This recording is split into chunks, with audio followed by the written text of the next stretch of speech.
Hola, buenas tardes, ¿cómo están? Bueno, en esta ocasión me quiero referir al libro Gengis Khan, escrito en el año 1949 por Harold Lamb. En principio decir que Gengis Khan nació en el año 1162 en el noroeste de la Mongolia actual, en una zona del desierto de Gobi, que el desierto de Gobi es una amplia zona desértica ubicada en el sur de la Mongolia actual y en el norte de la China actual. Gengis Khan falleció en el año 1227 cuando contaba con 65 años de edad. Pertenecía a un pueblo nómada, cazador, pastor, bárbaro, que nunca había visto una capital de, una, de un pueblo más civilizado y que él mismo era totalmente analfabeto. Sin embargo, se las ingenió para con ayuda redactar un código de leyes al cual se denominó como Yasa.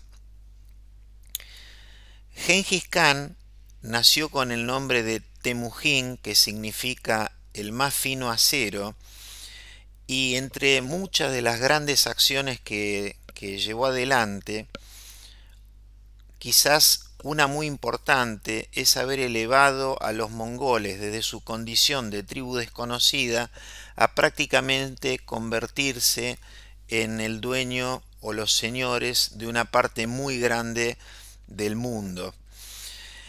El lugar donde habitaban esta tribu era un mundo estéril que estaba poblado de cazadores, de jinetes y de conductores de reno.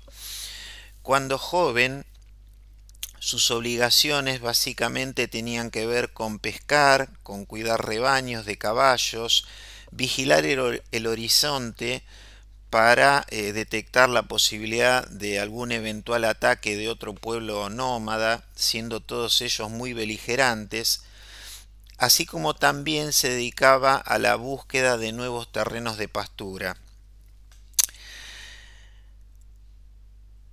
Gengis Khan tomó el liderazgo de su tribu alrededor de los 13 años ante la muerte de su padre, y su primera esposa fue Burtai, con quien tuvo 4 hijos, 3 de los cuales dominaron con el paso del tiempo un territorio mayor que incluso el del Imperio Romano.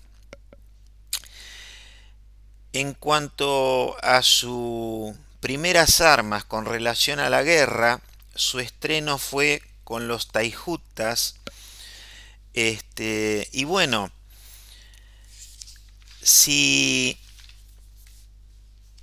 si en algo eran muy capaces estas tribus nómades del desierto del Gobi, eran que los guerreros tenían valores que estaban basados en que eran muy buenos con el arco y la flecha, tirando inclusive en movimiento, montados a caballo, porque ese era el modo habitual en el que ellos cazaban a sus presas para alimentarse. Y asimismo se daba otra situación muy particular en donde tanto los guerreros como los caballos tenían una resistencia inusual. ¿Por qué? Porque era una práctica diaria de transitar a caballo muchísimas millas, de hacerlo prácticamente de manera interrumpida, y según dice en el libro, podían pasar estos nómadas entre 2 a 3 días prácticamente sin alimentarse y en un clima muy complicado, y sin embargo eso no los afectaba de manera significativa. Entonces les decía que su primera incursión en el terreno de la guerra la hizo con los taijutas, a quienes venció con un ejército menor, asesinando entre 5.000 a 6.000 enemigos. Erigido en líder de su grupo, buscó unificar las tribus nómades y convertir en vasallos a sus tradicionales enemigos. Es decir, que su objetivo era el formar una suerte de confederación de clanes. Evidentemente, como siempre sucede que el hombre se disputa el poder, la reacción inicial fue matarlo, con lo cual lo que hizo Gengis Khan fue atacar y vencer a los queraitas, ofreciéndoles perdonarles la vida si trabajaban para él. Y con este estilo que estamos comentando ahora, fue incrementando su confederación y, como dijo Marco Polo, cuando conquistaba una provincia no hacía daño a las gentes y sus propiedades, sino que se limitaba a establecer entre ellos a uno de sus hombres, que lo ubicaba allí a modo de conducción. Y cuando los que había conquistado se daban cuenta que no padecían a mano suya y que por el contrario los protegía de sus enemigos, se unen a él en cuerpo y alma. Fue así que empezó a pensar en conquistar una mayor parte del mundo.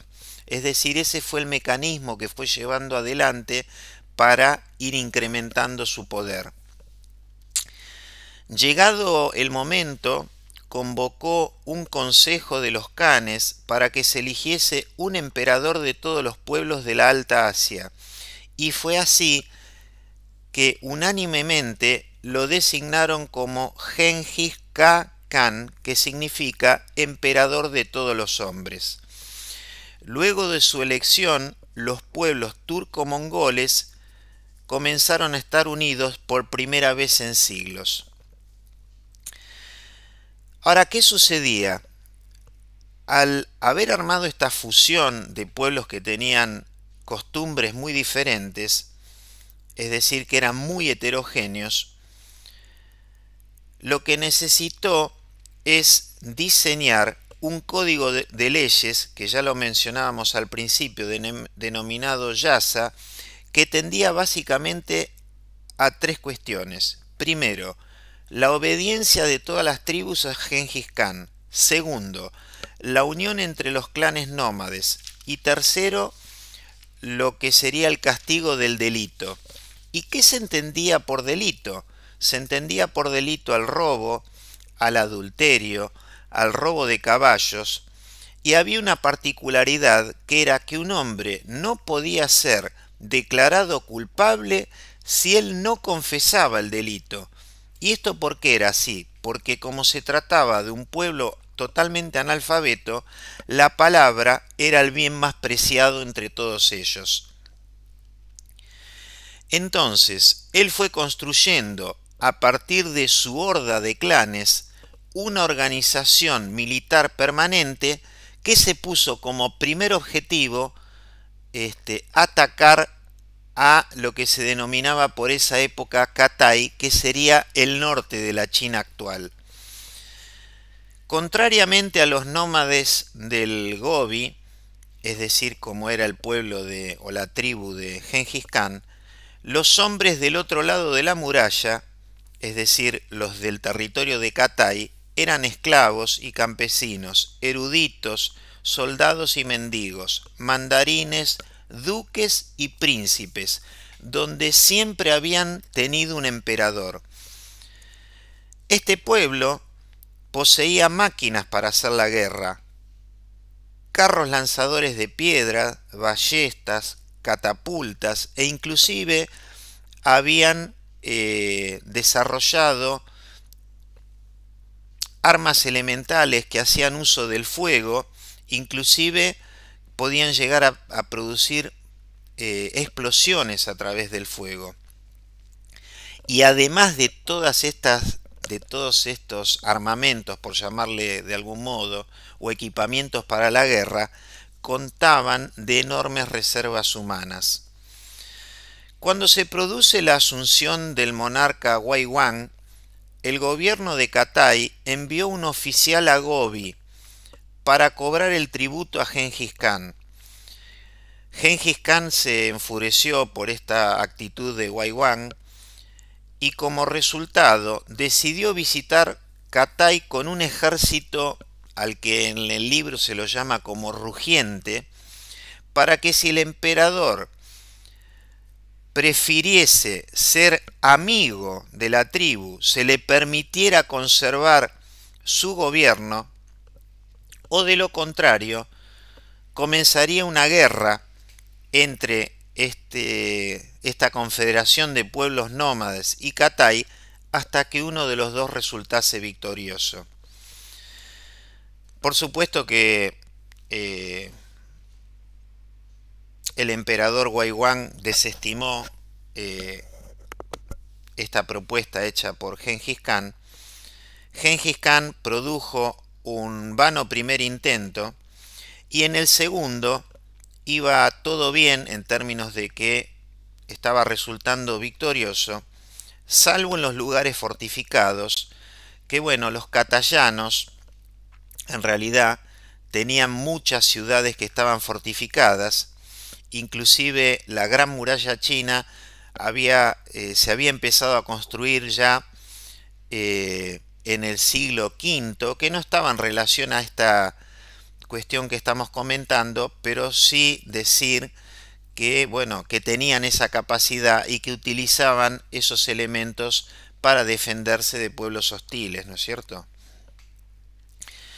Inclusive Gengis Khan, o por lo menos algunos autores refieren una frase a él en donde Gengis Khan sostenía que en función del tamaño de la muralla era el temor del pueblo que estaba detrás de ella, ¿no? Entonces decíamos que había habido un vano primer intento, en el segundo iba todo bien, salvo en los lugares fortificados, por lo que Gengis Khan se planteó la siguiente estrategia: abandonar todos sus bagajes, sus carros y sus provisiones a la vista del enemigo, retirándose. Y cuando los catayanos se empezaron a dedicar a saquear todo lo que habíamos mencionado previamente, lo que hicieron los mongoles fue atacarlos despiadadamente, y aparte se encontraron con la posibilidad de ingresar a las ciudades fortificadas porque las puertas estaban abiertas. Para que las hordas mongoles frenaran su accionar, el emperador envió cuantiosos regalos a los guerreros. Se habla de 500 varones, 500 mujeres, una cantidad enorme de caballos, seda y oro. Aunque por si acaso, porque no confiaba demasiado en ellos, decidió huir hacia el sur y dejar a su hijo a cargo.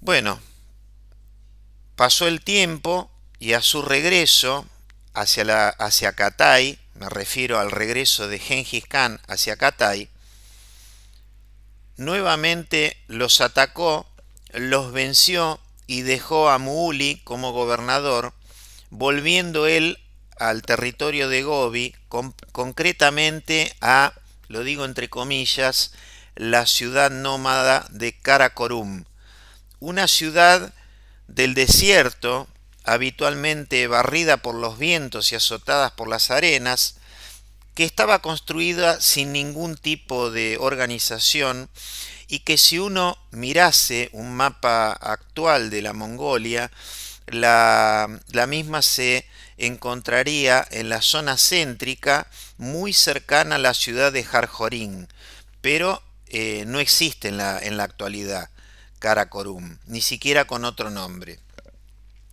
En algún momento había comentado que Gengis Khan había tenido 4 hijos con Burtai, a quien consideraba su emperatriz, por decirlo de algún modo. Esos hijos fueron Juchi, que fue el primogénito, director de las cacerías, y Juchi lamentablemente murió antes que falleciera Gengis Khan. Después teníamos a Chatagai, que era el jefe de leyes y castigos, a Ogotai, que fue su gran consejero y sucesor a su muerte, y finalmente Tuli, jefe del ejército. Hubo 2 nietos, principalmente Batú, hijo de Juchi, que fue el encargado de devastar Rusia, estamos hablando de decenas de años más adelante, y Kubilai, hijo de Tuli, que reinó desde el mar de la China hasta el centro de Europa. Otro aspecto que llamó la atención a Gengis Khan fue la llegada de los mercaderes mahometanos, que le dieron una idea de lo que había en la otra mitad de Asia, concretamente por detrás de las cordilleras. Desde esa zona llegaban caravanas que traían hojas de acero, marfil, rubíes, cuero, entre otros elementos, ¿no es cierto? Y bueno, inicialmente lo que le interesaba era el comercio con Corasmia, que era, digamos, por decirlo de alguna manera, un pueblo ubicado en los actuales territorios de Uzbekistán y Turkmenistán.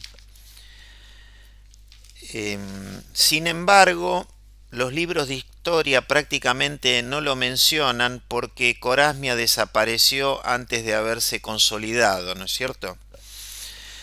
El experimento que tiene que ver con la comercialización por parte de Gengis Khan y su pueblo y su confederación de pueblos tuvo un brusco fin, ya que una caravana que venía de Karakorum fue apresada por Inaljuk, un súbdito del Shah de Corasmia, y entonces inmediatamente y a modo de represalia Gengis Khan eligió la guerra contra Corasmia.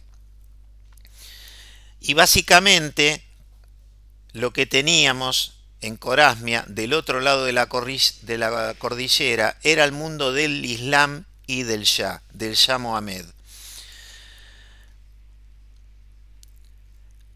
Ahora, ¿qué implicaba hacerle la guerra a Corasmia? Que había que cruzar la cordillera con un ejército de 250.000 guerreros, zonas totalmente nevadas, congeladas y muy frías. Ese paso realmente fue muy difícil para la confederación de tribus nómadas a cargo de Gengis Khan, pero sin embargo, como siempre que se lo plantearon, lograron el cometido, y en su primera incursión los mongoles asesinaron la friolera de 160.000 mahometanos, con lo cual se ganaron el terror y el respeto del Shah.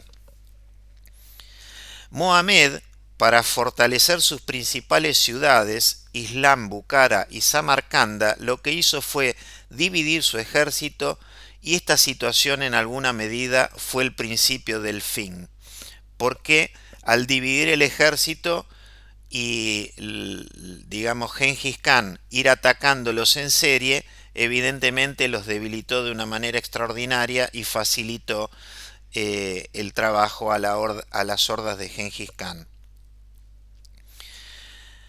Bueno, tal fue la situación que Mohamed durante mucho tiempo estuvo huyendo hasta que finalmente se escondió en una isla del mar Caspio, donde murió enfermo.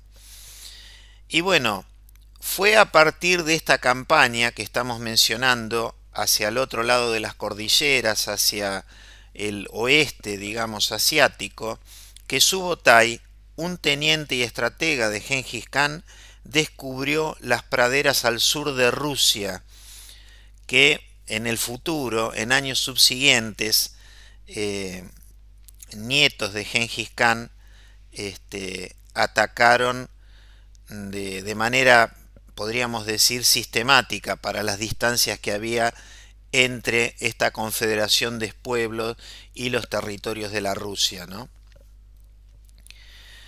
Los mongoles, dado el enorme tamaño de su imperio, tuvieron que crear una suerte de correo carretera con postas para hacer las comunicaciones, porque el territorio era tan gigantesco que si Gengis Khan quería enviar alguna notificación a alguno de sus representantes en algún pueblo lejano, eso podría tardar muchísimo tiempo.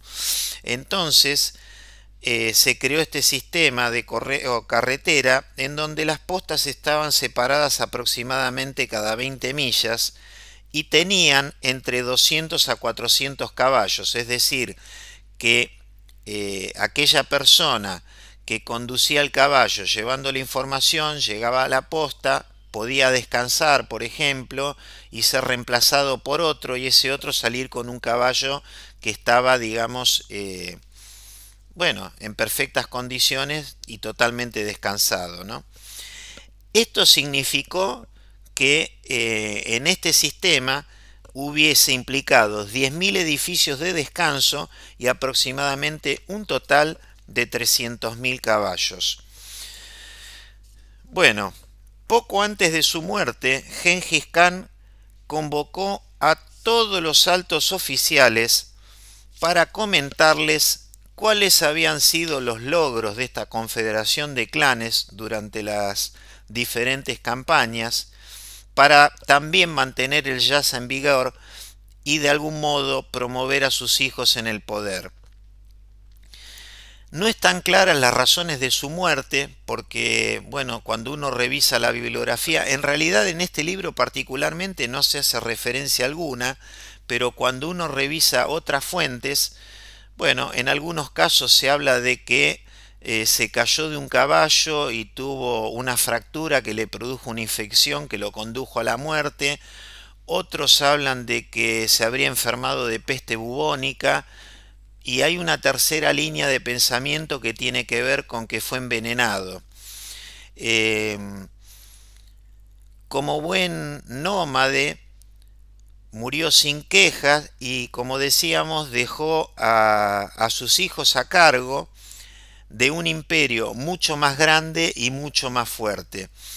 Y si hubo algo de lo que se ocuparon es de haberlo enterrado en un lugar que nadie sabe o nunca se supo realmente dónde fue.